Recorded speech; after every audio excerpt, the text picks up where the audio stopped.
तो चलिए दोस्तों, आज का मेरा टॉपिक है। तो चलिए दोस्तों, उम्मीद करते हैं कि टाइप 1 आप लोगों से बन चुका होगा। तो आइए देखिए, टाइप 2 में आपका 7 नंबर जो क्वेश्चन है उसके लिए कोई अलग थ्योरी नहीं है ना। आपको बिल्कुल उसी तरीके से बनाना है जिस तरह की आप पहले बना रहे थे, यानी कि टाइप 1 में बना रहे थे। ठीक है, तो चलिए मैं 7 नंबर क्वेश्चन का ना एक 4 नंबर क्वेश्चन, तो देखिए बराबर में इधर 3/2 दिया हुआ है, एक फ्रैक्शन में दिया हुआ है, बटा के रूप में दिया हुआ है। तो चलिए इसको मैं थोड़ा सा हिंट कर देता हूँ पहले। तो आइए दोस्तों देखिए, 7 नंबर क्वेश्चन यहाँ पे है ना, 2x + y + z = 1 दिया हुआ है और x - 2y - z = 3/2 दिया हुआ है। तो अगर फ्रैक्शन में रहता है तो आप ये 2 से इधर पहले मल्टीप्लाई कर दीजिए। तो कितना आ जाएगा, 2 से मल्टीप्लाई कीजिए तो 2x हो जाएगा, फिर 2 से और 2y में कीजिए तो -4y हो जाएगा, फिर 2 से -z में कीजिए तो -2z हो जाएगा, और बराबर ये जब 2 उधर गुना हो गया तो बराबर में क्या बचेगा, सिर्फ 3 बचेगा।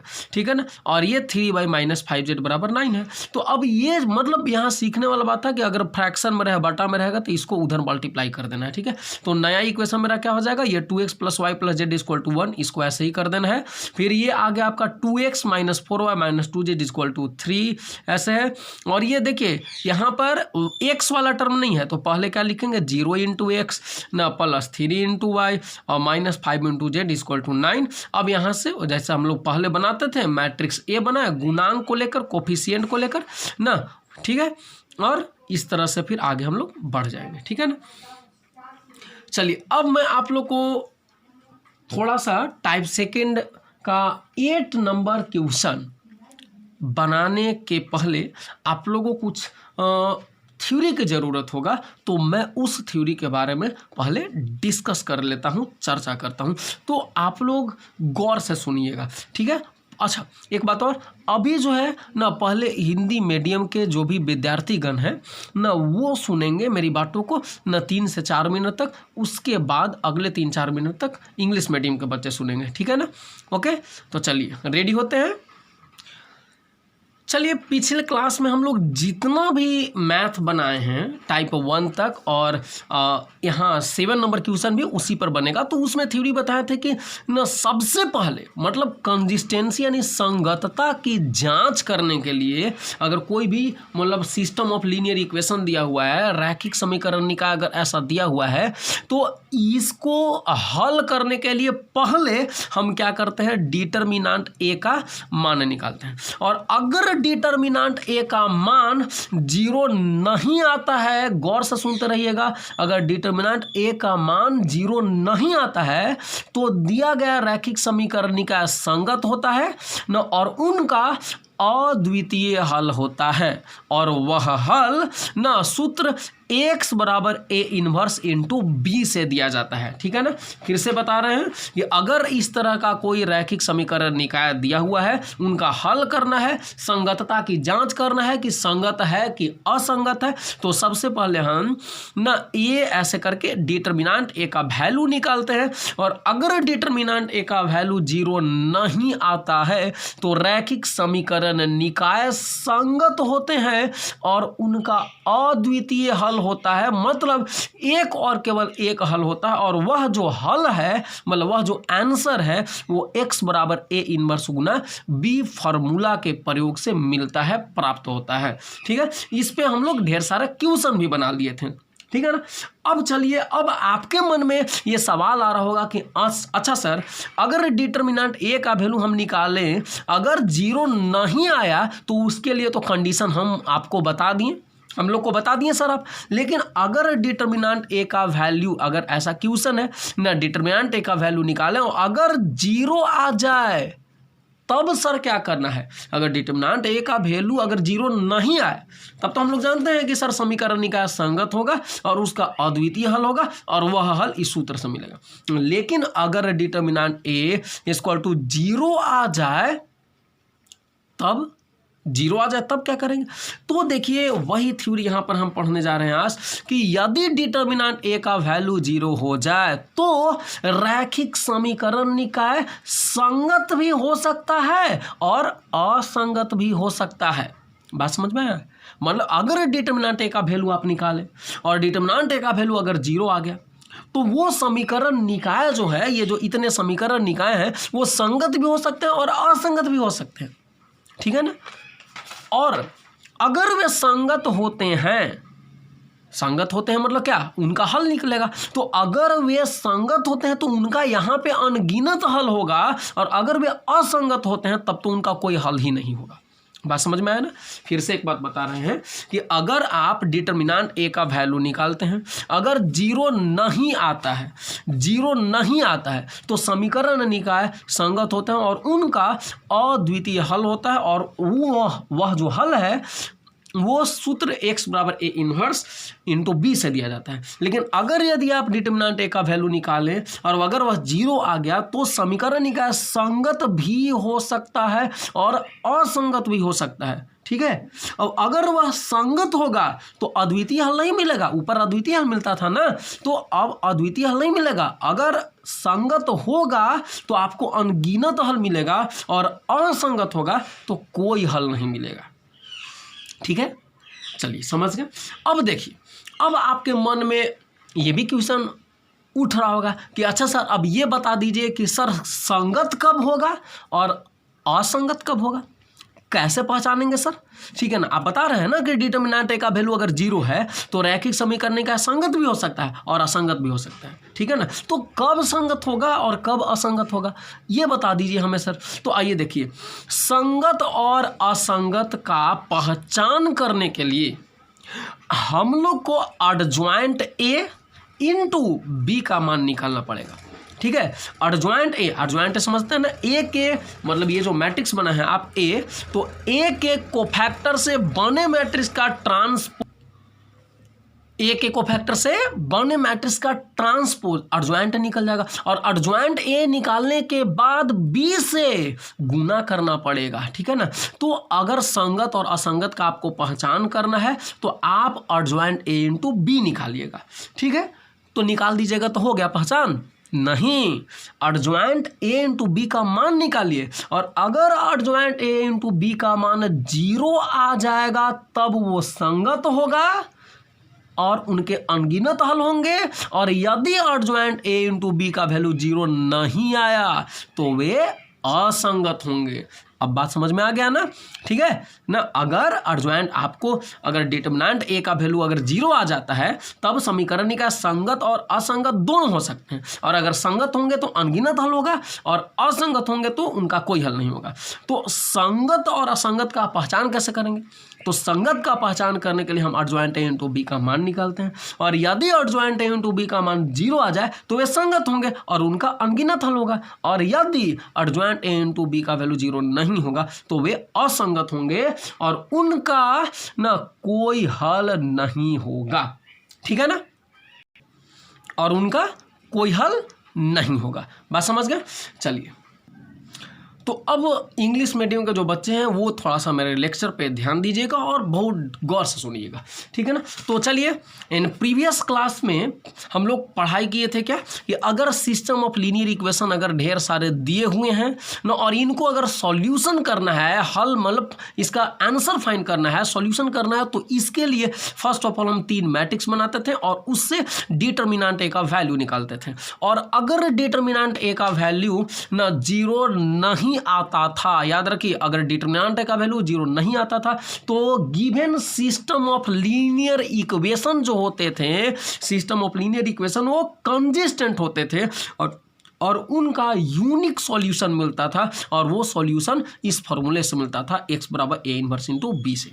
बात समझ में आया ना। अगर डिटर्मिनेंट ए का जैसे ये अगर इक्वेशन है सिस्टम ऑफ लीनियर इक्वेशन, अगर इन सारे सिस्टम ऑफ लीनियर इक्वेशन को हमको सॉल्यूशन निकालना था, सॉल्यूशन करना था, तो सबसे पहले हम लोग ना मैट्रिक्स ए एक्स बी बनाते थे और ए का डिटर्मिनेंट निकालते थे। और अगर ए का डिटर्मिनेंट का वैल्यू 0 नहीं आता था तो ना system of linear equation consistent होते थे और उनका यूनिक सॉल्यूशन मिलता था, और वो सॉल्यूशन ना इस फॉर्मूले से मिलता था, ठीक है।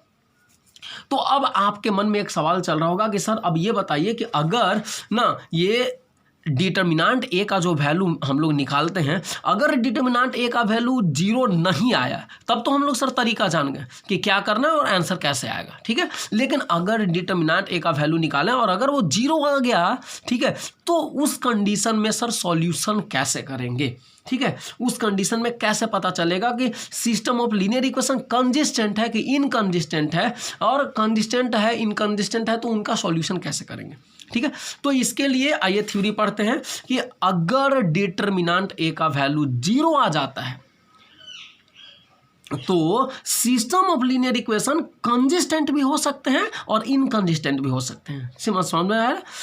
अगर डिटर्मिनेंट ए का वैल्यू 0 आ जाए तो वे system of linear equation consistent भी हो सकते हैं और इनकंसिस्टेंट भी हो सकते हैं, लेकिन अगर वे कंसिस्टेंट होंगे तो इनफाइनाइट सॉल्यूशन मिलेगा अभी आपको, और अगर वे इनकंसिस्टेंट होंगे तो उनका नो एनी सॉल्यूशन, कोई सॉल्यूशन नहीं मिलेगा, ठीक है। जैसा देखिए, अगर डिटर्मिनेंट ए बराबर 0 आ जाता है ना, पिछले क्लास में क्या पढ़ाए थे कि अगर डिटर्मिनेंट ए बराबर 0 नहीं आता है तो system of linear equation consistent होते हैं और उनका यूनिक सॉल्यूशन मिलता है, और वो सॉल्यूशन, यूनिक सॉल्यूशन मतलब केवल एक सॉल्यूशन, माने एक्स का भी एक आंसर, वाई का भी एक आंसर और जेड का भी एक आंसर मिलेगा, तो यूनिक सॉल्यूशन मिलता है और वो सॉल्यूशन इस फार्मूला से मिलता है। लेकिन अगर डिटर्मिनेंट ए बराबर 0 आ जाए तो system of linear equation consistent भी हो सकता है, इनकंसिस्टेंट भी हो सकता है ना, लेकिन अगर वे कंसिस्टेंट हुए तो आपको यूनिक सॉल्यूशन अभी नहीं मिलेगा, यूनिक सॉल्यूशन नहीं मिलेगा ना। क्या मिलेगा? अगर डिटर्मिनेंट ए बराबर 0 हो और इक्वेशन अगर कंसिस्टेंट हो जाए तो आपको इनफाइनाइट सॉल्यूशन मिलेगा, और अगर inconsistent system of linear equation हो जाए तो आपको उनका कोई सॉल्यूशन नहीं मिलेगा, जैसा कि ये 10th में भी पढ़े हैं कि इनकंसिस्टेंट होने पर सॉल्यूशन नहीं मिलता है, ठीक है। तो चलिए अब बोलिएगा कि सर हम ये भी जान गए कि अगर डिटर्मिनेंट ए का वैल्यू 0 होता है तो system of linear equation consistent भी हो सकते हैं, इनकंसिस्टेंट भी हो सकते हैं। कंसिस्टेंट होगा तो इनफाइनाइट सॉल्यूशन होगा और इनकंसिस्टेंट होगा तो कोई सॉल्यूशन नहीं होगा। तो सर आप ये अब बताइए, ये समझ में नहीं आ रहा है कि सर कब कंसिस्टेंट होगा और कब इनकंसिस्टेंट होगा, ठीक है। तो चलिए कंसिस्टेंट कब होगा, इनकंसिस्टेंट कब होगा, इसको जानने के लिए, इसके पहचानने के लिए तरीका बताते हैं कि कंसिस्टेंट और इनकंसिस्टेंट को अगर पहचानना है आपको तो फर्स्ट ऑफ ऑल आप एडजॉइंट ए इंटू बी का वैल्यू निकालिएगा। किसका वैल्यू निकालिएगा?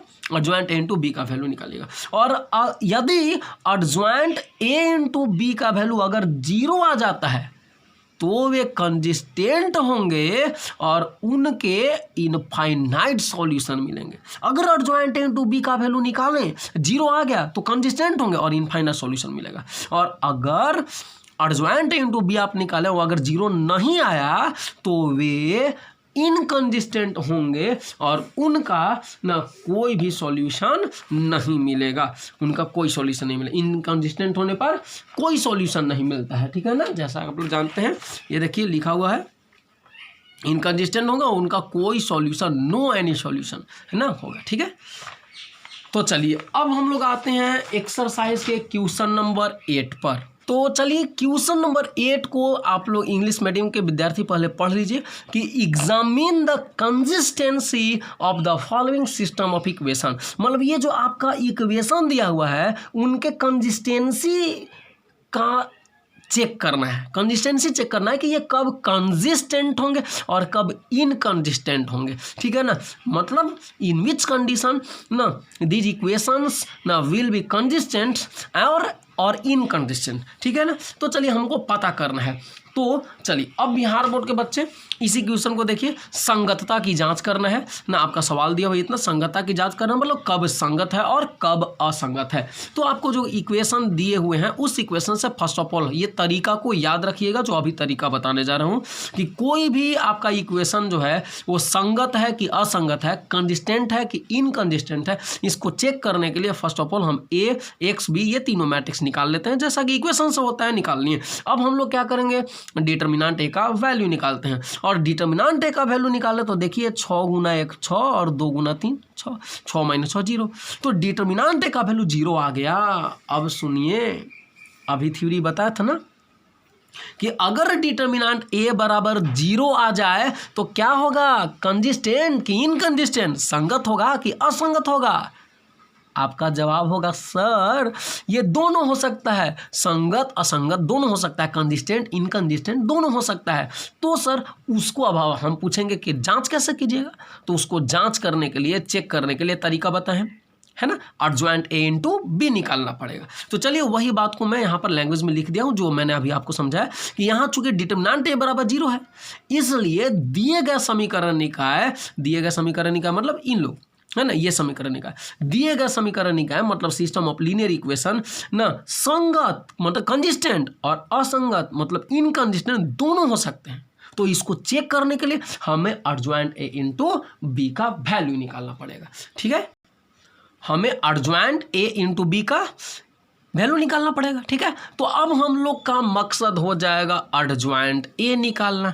तो फॉर एडजॉइंट ए मतलब अब जो हम लोग काम कर रहे हैं एडजॉइंट ए निकालने के लिए, तो देखिए आपका ए कितना है ना, एडजॉइंट ए के लिए भैया हम आप लोगों को निकालने के लिए सिखा दिए हैं। तो A11 अर्थात 1 का कोफैक्टर मतलब एडजॉइंट क्या होता है, ए के कोफैक्टर से बने मैट्रिक्स का ट्रांसपोज। तो आप निकाल दीजिए, देखिए A11 अब 1 का कोफैक्टर निकाल लें, ठीक है ना, कितना आया 6 आया ना, 3 का कोफैक्टर निकाल लें, 2 का निकाल लें, 6 का निकाल लें, इतना आ गया। तो अब मान लेते हैं कि ए के कोफैक्टर से जो बना मैट्रिक्स है सी है, तो सी बराबर इतना मान लेते हैं। ठीक है, अब हमारा एडजॉइंट है, ए के कोफैक्टर से बने मैट्रिक्स का ट्रांसपोजन होता है एडजॉइंट है, तो ए के कोफैक्टर से बना मैट्रिक्स सी है, तो सी का ट्रांसपोज निकालेंगे तो एडजॉइंट ए मिल जाएगा। तो एडजॉइंट ए बराबर सी का ट्रांसपोज, तो सी का ट्रांसपोज देखिए रो को कॉलम में बदल दी, उसी को ट्रांसपोज बोलते हैं। ट्रांसपोज मतलब होता है रो को कॉलम बदल देना, ठीक है ना, या कॉलम को रो में बदल देना। तो ये देखिए 6 - 2 रो में था, कॉलम बना दिए, रो में था ये -3 कॉलम बना दिए, तो एडजॉइंट निकल गया। तो भैया आपको निकालना क्या है, आपको निकालना है एडजॉइंट ए इंटू बी ना, चेक करने के लिए। क्या बोले थे, इसे चेक करने के लिए हमें एडजॉइंट ए इंटू बी निकालना पड़ेगा। तो निकालिए एडजॉइंट ए इंटू बी, तो एडजॉइंट ए तो हमारा इतना हो गया, और बी का वैल्यू कहाँ से, बी का वैल्यू आपका देखिए यही ना है, बी आप इक्वेशन से आप बना था ना मैट्रिक्स ए एक्स बी, तो बी बराबर 5 8 है। तो चलिए एडजॉइंट ए इंटू बी, तो एडजॉइंट ए यहाँ से इतना रख दिया, बी का वैल्यू इतना रख दिया। अब गुना करेंगे ना, first row first column, second row second column, ऐसे करके इतना आया। गुना करने के लिए आप लोग ढंग से सीख चुके हैं। तो एडजॉइंट ए से बी में गुना किए, अब हम लोग को दिखाई दे रहा है कि ये 0 आ गया, आ रहा है ना, हाँ। अरे एडजॉइंट ए इंटू बी का वैल्यू 0 कहाँ आया, नहीं आया, 0 लिखा हुआ है, ये नहीं। 0 कहने का मतलब एक बात ध्यान रखिए, 0 मतलब 0 मैट्रिक्स, ओ की मैं बात कर रहा हूँ, ठीक ना। अगर एडजॉइंट ए इंटू बी 0 आता तो 0 कहने का मतलब कि ओ मैट्रिक्स आता, मतलब यहाँ भी 0 लिखा रहता, यहाँ भी 0 लिखा हुआ रहता। तो एडजॉइंट ए से बी में गुना किए तो आपका क्या आया, जो आया अंक 6 - 4 मैट्रिक्स आया, 0 मैट्रिक्स तो नहीं आया। तो हम लिखेंगे कि आता एडजॉइंट ए इंटू बी का वैल्यू 0 नहीं है। अब थ्योरी याद कीजिए कि आता जब डिटरमिनेंट ए बराबर 0 होता है तो समीकरण निकाय संगत और असंगत, कंसिस्टेंट और इनकंसिस्टेंट दोनों हो सकते हैं। तो उसको चेक करने के लिए हम लोग एडजॉइंट ए इंटू बी निकाल देते हैं। और अगर एडजॉइंट ए का value, adjoint A into B का वैल्यू 0 आ जाता था तो समीकरण निकाय संगत माने कंसिस्टेंट होता था और इनफाइनाइट सॉल्यूशन अनंत हल मिलता था। लेकिन एडजॉइंट ए इंटू बी जब 0 नहीं आता था तो समीकरण निकाय सिस्टम ऑफ लीनियर इक्वेशन असंगत मतलब इनकंसिस्टेंट होता था और उसका कोई हल नहीं होगा, नो सॉल्यूशन होगा, ठीक है ना। ये होगा लिखा हुआ है लास्ट में, समझ में आया बात। तो इसी आधार पे हम लोग को 8 का प्रत्येक क्वेश्चन को चेक कर लेना है कि कैसे मतलब संगत होगा कि असंगत होगा, कंसिस्टेंट होगा कि इनकंसिस्टेंट होगा, ठीक है ना। तो चलिए दोस्तों, अब मैं इस एक्सरसाइज का ना 9 का फर्स्ट क्वेश्चन बताने वाला हूं कि अगर एडजॉइंट ए भी, अगर मेरा डिटरमिनेंट ए का वैल्यू निकाले वो भी 0 आ जाए और एडजॉइंट ए इंटू बी निकाले वो भी 0 आ जाए, तब तो इक्वेशन जो है आपका संगत हो जाएगा, कंसिस्टेंट होगा। और ए भी, डिटरमिनेंट ए भी 0 हो जाए, एडजॉइंट ए इंटू बी भी 0 हो जाए, तो समीकरण निकाय सिस्टम ऑफ लीनियर इक्वेशन क्या हो जाएगा, मेरा संगत हो जाएगा, कंसिस्टेंट हो जाएगा ना। और हमें इनफाइनाइट सॉल्यूशन अनंत हल मिलेगा। अनंत हल मिलेगा मतलब समझते हैं, एक्स का आंसर एक तो नहीं आएगा, एक्स बराबर 2, एक्स बराबर 3, एक्स बराबर 4, एक्स बराबर 5, एक्स बराबर 6, एक्स का करोड़ों आंसर, अरबों आंसर, इनफाइनाइट आंसर, वाई का भी इनफाइनाइट आंसर, जेड का भी इनफाइनाइट आंसर। तो उतना आंसर लिखते लिखते तो बूढ़े हो जाएंगे हम लोग ना, है ना। एक ही मैथ नहीं बनेगा पूरे ज़िंदगी में। तो उसको आगे सोल्व कैसे फिर करेंगे, दिमाग में चल रहा होगा कि सर अगर हम बूढ़े हो जाएं तो बूढ़ा तो होना नहीं चाहते हैं सर, तो कैसे सोल्व करेंगे।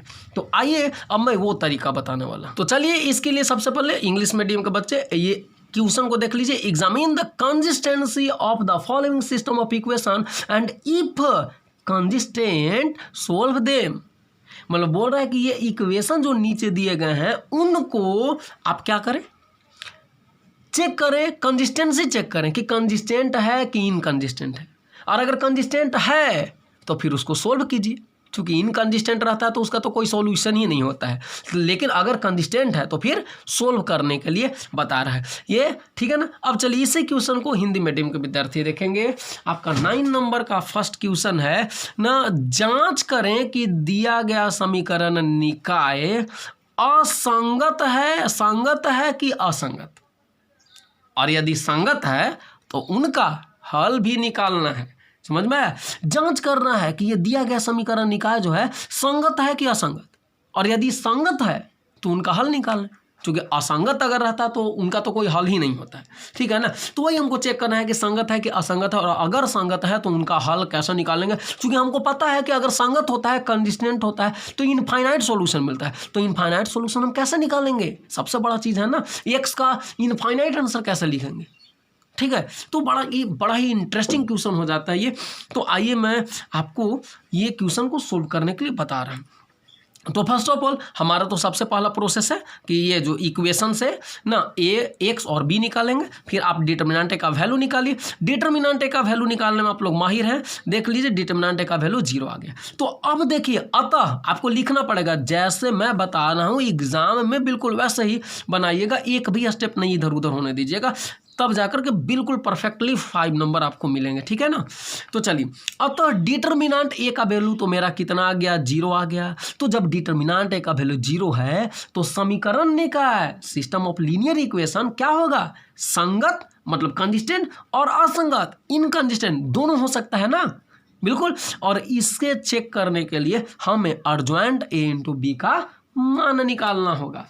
तो अब चलिए, अर्जॉइंट ए इंटू बी का मान निकालने के पहले हमें अर्जॉइंट ए ही ना निकालना पड़ेगा, पहले ये पता रहेगा तब ना अर्जॉइंट ए। तो अब हम लोग काम करेंगे किसके लिए, अर्जॉइंट ए निकालने के लिए। अब अर्जॉइंट ए निकालने के लिए सबको हम बता दिए हैं क्लास में ही कि अर्जॉइंट ए कैसे निकाला जाता है, ए के कोफैक्टर से बने मैट्रिक्स का ट्रांसपोज। तो सबसे पहले एक प्रत्येक एलिमेंट का, प्रत्येक अवयव का कोफैक्टर निकालना पड़ेगा। और याद रखिएगा, जैसे देखिए A11 अर्थात 2 का कोफैक्टर, तो 2 का कोफैक्टर को कैपिटल A11 से दिखाते हैं, और -1 के पावर 1 + 1 कर देते हैं। मतलब यहाँ अगर 1 1 है तो 1 + 1, और इंटू 2 से जाने वाले रो और 2 से जाने वाले कॉलम को छोड़कर डिटर्मिनेंट जो बचेगा 2 -1 -5 5, इसका वैल्यू निकालते थे। तो -10 और इधर -10 हो गया, और माइनस +5, तो -10 + 5, ठीक है ना, क्योंकि ये -5 गुना 2 -10 आ जाएगा। और एक बीच में डिटर्मिनेंट का साइन होता है, माइनस साइन देते हैं, और ये फिर -5 गुना -1 तो +5, और इसका वैल्यू कितना आ गया, -1 के पावर 1 + 1 तो 2 होता है, और 2 -1 के पावर सम संख्या यानी इवन नंबर तो +1 लिखते हैं, और -10 + 5 -5 गुना करके -5, समझ में। तो इसी तरह से हम लोग एक एलिमेंट का कोफैक्टर निकाल दिए, और कोफैक्टर निकाल करके आपका रेडी हो गया। तो अब मान लेते हैं, चूंकि देखिए अर्जॉइंट ए आपको निकालना है, तो अर्जॉइंट ए का मतलब क्या होता है कि ए के कोफैक्टर से बने मैट्रिक्स का ट्रांसपोज। तो माना कि ए के कोफैक्टर से बना मैट्रिक्स ही है, तो भैया इतना जो हम कोफैक्टर निकाले हैं ना, ये सारा जो कोफैक्टर निकला है मेरा, उससे माना कि ए के कोफैक्टर मतलब इन सभी से बनने वाला मैट्रिक्स क्या है, सी है। तो सी बराबर कितना हो जाएगा, देखिए सबको लिख दिए, -5 11 7, तो -5 11 7, ठीक है ना यहाँ पे, ठीक। फिर है ना 10 -22 -14, तो 10 -22 -14, फिर है -5 11 7, तो -5 11 7।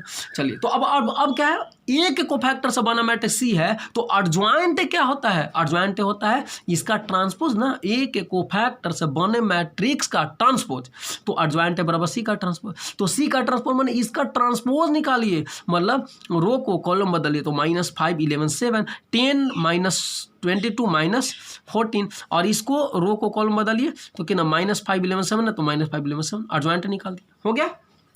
अब मेरा काम क्या है, एडजॉइंट ए इंटू बी निकालना है, तो एडजॉइंट ए से बी में गुना करते हैं, निकाल दीजिए। गुना करने के लिए आप लोग माहिर हैं ना, ये 3/3 है, 3/1 है ना, कितना ऑर्डर का आएगा 3/3 3/1 आपका कितना आ जाएगा। तो एडजॉइंट ए से अगर हम बी में गुना किए तो देखिए गुना करने के बाद ऐसे लिखनी है, ये आया, और एडजॉइंट, तो एडजॉइंट ए का वैल्यू सबको जोड़कर देखिए कितना आया, -25 -45 तो -70 -70 + 70 0, फिर 55 और 99 154 हो जाएगा प्लस में, और ये -154 कट के 0, 35 और 63 98 और -98 0, तो एडजॉइंट ए इंटू बी क्या आ गया, 0 आ गया। तो अब देखिए कि अतः डिटर्मिनेंट ए बराबर हम लोग निकाले थे तो 0 आया था, तो हम लोग जान गए कि समीकरण निकाय संगत मतलब कंसिस्टेंट और असंगत इनकंसिस्टेंट दोनों हो सकता है। तो इसको चेक करने के लिए हम लोग एडजॉइंट ए इंटू बी का वैल्यू निकाले भाई, तो एडजॉइंट ए इंटू बी निकाले तो वो भी 0 आ गया। तो जब determinant A 0 adjoint A into B भी 0 तो समीकरण निकाय सिस्टम ऑफ लीनियर इक्वेशन संगत कंसिस्टेंट होंगे और उनका अनगिनत हल मतलब इनफाइनाइट सॉल्यूशन मिलेगा। यहां तक समझ गए। अब इंटरेस्टिंग टॉपिक स्टार्ट हो रहा है कि सर आखिर वो इनफाइनाइट हल कैसे ज्ञात करेंगे, इनफाइनाइट सॉल्यूशन कैसे फाइंड करेंगे। तो आइए इसके लिए हम क्या करते हैं, इसके लिए मेरा कार्य है कि देखिए जो भी आपको समीकरण क्वेश्चन की मैं बात कर रहा हूँ, जो भी आपके क्वेश्चन में इक्वेशन दिए हुए थे, सिस्टम ऑफ लीनियर इक्वेशन दिए हुए गए थे ना, उसमें कोई भी वेरिएबल को, कोई भी चर को आप टी मान लीजिए, टी या alpha beta gamma delta epsilon एटा जेटा जो भी मान लीजिए, आपके ऊपर डिपेंड करता है। तो कोई को भी, हाँ ये भी डिपेंड करता है कि एक्स को ही टी माने ना, या एक्स को ही मान सकते हैं सर, वाई को नहीं मान सकते हैं, जेड को मान सकते हैं, तो जिंदगी आपकी है, किसी को भी मानिए, ठीक है। तो एक्स बराबर टी, वाई बराबर टी, जेड बराबर टी, कुछ भी किसी को मान सकते हैं, अल्फा बीटा गामा कुछ भी मान सकते हैं, ये आप पे डिपेंड करता है, ठीक है ना। अब चलिए हम लोग क्या कर रहे हैं, इसको सॉल्यूशन करने के लिए कोई भी वेरिएबल को, कोई भी चर को टी मान लिए, ठीक है, ठीक है। तो चलिए x बराबर टी मान लिए।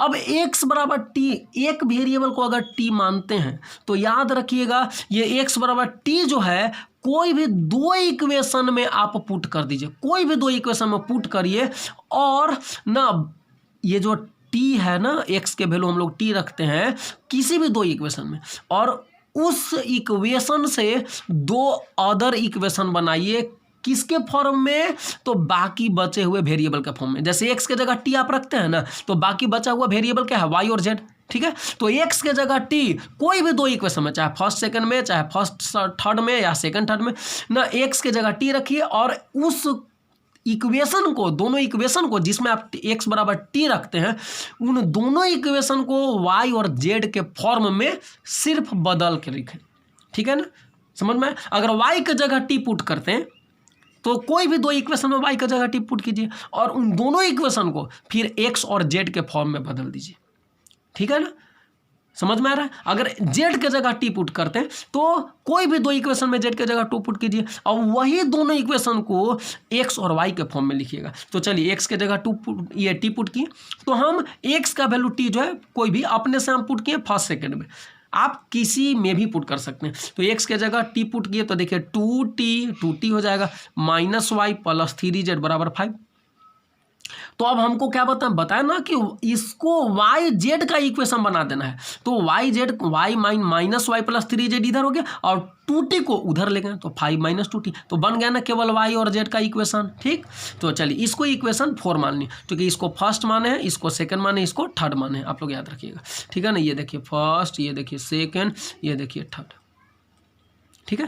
तो ये 4 इक्वेशन। अब x के जगह t पुट कर रहे हैं किस में, तो इक्वेशन नंबर हम 2 में पुट कर रहे हैं, ठीक है। देखिए यहाँ पर लिख दिए हैं कि पुट x बराबर t इन इक्वेशन सेकंड, है ना। इक्वेशन सेकंड में x के जगह t पुट कीजिए तो क्या होगा 3t, तो 3t, फिर 2y, तो 2y minus z equal to 7। अब हमको t को 3t को उधर ले जाइए तो 2y माइनस z ना, 2y माइनस z ना बराबर 7 माइनस 3t। ये भी बदल गया ना वाई जेड के फॉर्म में, है ना, वाई जेड के फॉर्म में। अब क्या करेंगे, इसको इक्वेशन 5 मान लिए। तो देखिए वाई जेड में एक इक्वेशन आपको यहाँ मिल गया और वाई जेड में एक इक्वेशन आपको यहाँ मिल गया। अब इस इक्वेशन ना 4 और इस इक्वेशन 5 को सोल्व कर देंगे। तो सोल्व करने के लिए अब बताइए वाई का गुणांक, वाई का कोफिशिएंट यहाँ 2 है तो 2 से इसमें गुना कर दिए, और यहाँ पर वाई का कोफिशिएंट 1 है तो 1 से इसमें गुना कर दिए। तो 2 से गुना कीजिए तो -2y और 2 तिया 6 कितना आ जाएगा 6z, और ये 10 आ जाएगा, ये -4t, और इसमें गुना करके तो 1 से गुना करिएगा फर्क नहीं पड़ेगा। वैसे ही 2y माइनस जेड बराबर 7 माइनस 3t कर दिए। तो और दोनों को जोड़ दीजिए। देखिए मैं लिख भी दिया हूँ, इक्वेशन 4 में 2 से तथा 5 में 1 से गुना कर जोड़ दे पर, तो जोड़िए 2y से 2y कट गया, और 6z में से z घटाइएगा तो 5z, और यहाँ पर 10 और 7 17 माइनस 4 3 70 आ गया। और z हमको निकालना है ना, चूंकि आपको आंसर निकालना है तो x का वैल्यू, y का वैल्यू, z का वैल्यू निकाल। तो z बराबर कितना आ गया 17 माइनस 70, और y में ये 5 आ जाएगा, ठीक है। तो चलिए जेड का वैल्यू आ गया। अब यही जेड का वैल्यू कहाँ पुट कर दीजिए, इक्वेशन 4 में या 5 में, किसके लिए, वाई निकालने के लिए। तो पुट, अब हम लोग पुट करते हैं जेड इक्वल टू इतना इन 4। तो 4 इक्वेशन क्या है आपका, -y प्लस 3z बराबर 5 माइनस 2t। तो लिख दिए 4 इक्वेशन को, -y प्लस 3z बराबर 5 माइनस 2t। तो -y प्लस 3 जेड का वैल्यू यहाँ पर रख दिए बराबर 5 माइनस 2t। तो -y, अब यहाँ पर देखिए 3 से गुना किए, 17 गुना 3 51, फिर 7 गुना t 21 आ गया, तो बटा में 5। अब ये बराबर को उधर ले गए तो ये 5 माइनस 2t है, और ये बराबर को उधर जाएगा ये पूरा चीज़, तो माइनस में आ गया। तो -51 माइनस 21t बटा में 5। अब एलसीएम ले ली, तो जब एलसीएम लेंगे तो 5 एलसीएम होगा 15 का, और 5 से इसमें गुना करेंगे तो 5 × 5 minus 2t minus 51 minus 21t, ठीक है। तो अब देखिए, अब यहाँ पर कि -y बराबर गुना कीजिए 5 गुना 5 25, 5 गुना 2 -10, माइनस 51 और माइनस माइनस 21t आ गया, बटा में 5 वैसे ही रहेगा। अब है ना, अब चलिए अब हम लोग क्या करते हैं, तो 25 है ना, 25 में से 51 घटाइए -26, और 21t में से 10t घटाइए +11t। अब सोच रहे हैं कि इधर -y है तो माइनस को काटना चाह रहे हैं, इसीलिए हम इधर माइनस कॉमन ले लिए। तो माइनस कॉमन लेंगे तो -26 माइनस में था तो प्लस में हो गया, और 11t प्लस में था तो माइनस में हो गया, और ये माइनस काट दीजिए। तो y का वैल्यू 26 माइनस 11t बटा में 5। तो देखिए, तो x बराबर तो आप t माने थे, x बराबर t तो हम खुद ही माने हैं हम लोग ना। तो y का आंसर कितना आया, इतना, और z का आंसर कितना आया था, ये देख लीजिए, z का आंसर कितना आया था 17 माइनस 60t बटा 5 आया ना, समझ में आया।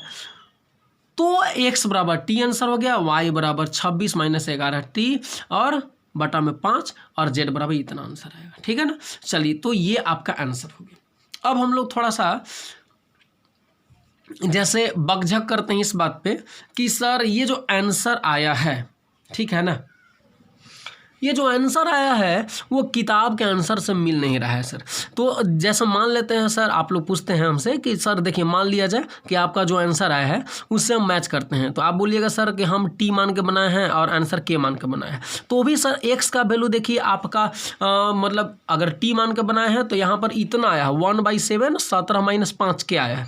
तो अब एक्स का वैल्यू आपका कितना आया सर, तो ओनली टी आया है, ठीक है। तो यहाँ पर एक्स बराबर टी आंसर आया है, तो सर यहाँ पर भी आंसर खूब से खूब क्या देना चाहिए था, x बराबर खाली के देना चाहिए था, जबकि खाली के न देकर के इतना दिया हुआ है। जैसे है ना, आप बोलिएगा कि सर हम t मान करके बनाए हैं, तो t मान के बनाए हैं तो आंसर इतना आना चाहिए था ना, आपका x का आंसर 3 आया, सिर्फ t आया है, जबकि आंसर तो x का इतना आना चाहिए था 1/7 ना 17 माइनस 5t होना चाहिए था, वाई का वैल्यू भी सर आपका गलत है। देखिए 1/7 11t, यहाँ पर k है तो अगर t मान के बनाया है तो सर आपका 11t-1 होना चाहिए था, लेकिन वाई का भी वैल्यू सर आपका गलत आ रहा है 26 - 11t/5। ठीक है ना। तो चलिए आज हम लोग बकझक इस पे करते हैं। तो याद रखिए ये जो मेरा आंसर है वो सही है, तो किताब का आंसर गलत है नहीं, किताब का भी आंसर सही है। तो फर्क कैसे है, तो डिफर कैसे हो जा रहा है, तो यहाँ पर आंसर है बाबू। देखिए हमने जो सवाल को सोल्व किया उसमें x को k माना है या x को t मान के सोल्व किया है, ठीक। लेकिन आपका देखिए न, यहाँ पर ये किसको k या t माना है, ये z को t मान करके या k मान करके सोल्व किया है ना। अगर किताब के केसी सिन्हा जो हैं वो भी अगर z को k न मान करके x को k मानते या x को t मान करके सोल्व करते तो उनका आंसर और मेरा आंसर सेम आता, ठीक है ना। या फिर अगर हम ही जो है हम ही इनके अनुसार चलते हैं कि हम ही अगर z को t मान लेते हैं ना, जैसे हम x को t मान के सोल्व किए हैं यहाँ पे, अगर z को t मान के सोल्व करते हैं तो किताब का आंसर और मेरा आंसर बिल्कुल ना मिलता है, ठीक है, सेम रहता है, ठीक है। अब चलिए, अब बाय द वे अगर आपको फिर भी शक है, डाउट है कि सर लगता है कि सर आपको आपका आंसर गलत आ रहा है सर, ठीक है, तो चलिए सबसे बड़ा चीज़ है प्रूफ। तो आप क्या कीजिए, ये जो आंसर आया है ना बाबू, उस आंसर को आपका जो क्वेश्चन था उस क्वेश्चन में डायरेक्ट पुट करके देख लीजिए, ठीक है ना। ये आपका क्वेश्चन क्या है, देखिए यहाँ 2x है -y + 3z, यही क्वेश्चन था ना। और इसी क्वेश्चन में x का, y का और z का वैल्यू अगर आप पुट करते हैं LHS में तो RHS आ जाना चाहिए, आना चाहिए ना, ठीक है। तो अब हम लोग पुट करके देखते हैं, अगर LHS में पुट करके देखते हैं RHS का बराबर हो गया तो आंसर सही है ना। इसके बाद फिर नो कन्वर्सेशन, कोई डाउट और कोई बातचीत नहीं होगा। तो आइए हम लोग देखिए, इक्वेशन है 2x - y + 3z = 5। तो हम LHS लेकर के चल रहे हैं, 2x - y + 3z, x के जगह बाबू कितना था, t माने थे, t रख दिए, -y तो -y के जगह पे ये वैल्यू रख दिए, और 3z तो 3 × z के जगह इतना रख दिए। 5 LCM हो गया। अब यहाँ पर 1 × 5, 5 से गुना किए तो 10t हो गया, -26 माइनस प्लस 11t, फिर 51 हो गया, -21t। अब देखिए 10t और 11t 21t, और 21t यहाँ पर हो गया, और ये -21t ऐसे लिख दिए। 51 में से 26 घटा दिए 25, और 21t खत्म, तो 25/25, 5 से 5 काटिए, RHS कितना है 5, ठीक है। तो ये आपका क्लियर कंसेप्ट हो गया। अच्छा, तो ये आपको ज़्यादा, जैसे ये 5 नंबर का क्वेश्चन है, और ये आपके लिए हेल्पफुल तब होगा कि जैसे एग्जाम में किसी विद्यार्थी का आंसर न कुछ आ रहा है, आपका आंसर कुछ आया, ठीक है, तो आप क्या कीजिएगा, उस दौरान नहीं होता है कि आप गड़बड़ाने लगिएगा कि नहीं सर उसी का आंसर, दिमाग डाइवर्ट होता है, शायद उसी का आंसर सेम हो, तो भैया हम उसी का आंसर सेम मान ले और हम सही बनाए हुए तो मेरा न गलत हो जाएगा, फिर ऐसा होता है। तो इसके लिए चेक करने का प्रोसेस आप फट से अपना लीजिए, ठीक है ना, बस ज़्यादा नहीं, कितना टाइम लगेगा चेक करने में, ये देखो ना, है ना, ठीक है। तो चलिए मिलते हैं अगले क्लास में, अब तब तक के लिए धन्यवाद। और हाँ, ये एक्सरसाइज ख़त्म हो चुका है, आप लोग बना लेंगे, कोई प्रॉब्लम होगा तो आप लोग किसी भी तरीके से हमें बताएं ना, अपने प्रॉब्लम को शेयर करें हमसे, अगले वीडियो में हम उस प्रॉब्लम को सोल्व करेंगे। और अगर प्रॉब्लम नहीं हो तो कल से नए एक्सरसाइज की शुरुआत की जाएगी, ठीक है। चलिए दोस्तों, तब तक के लिए धन्यवाद आप लोग को।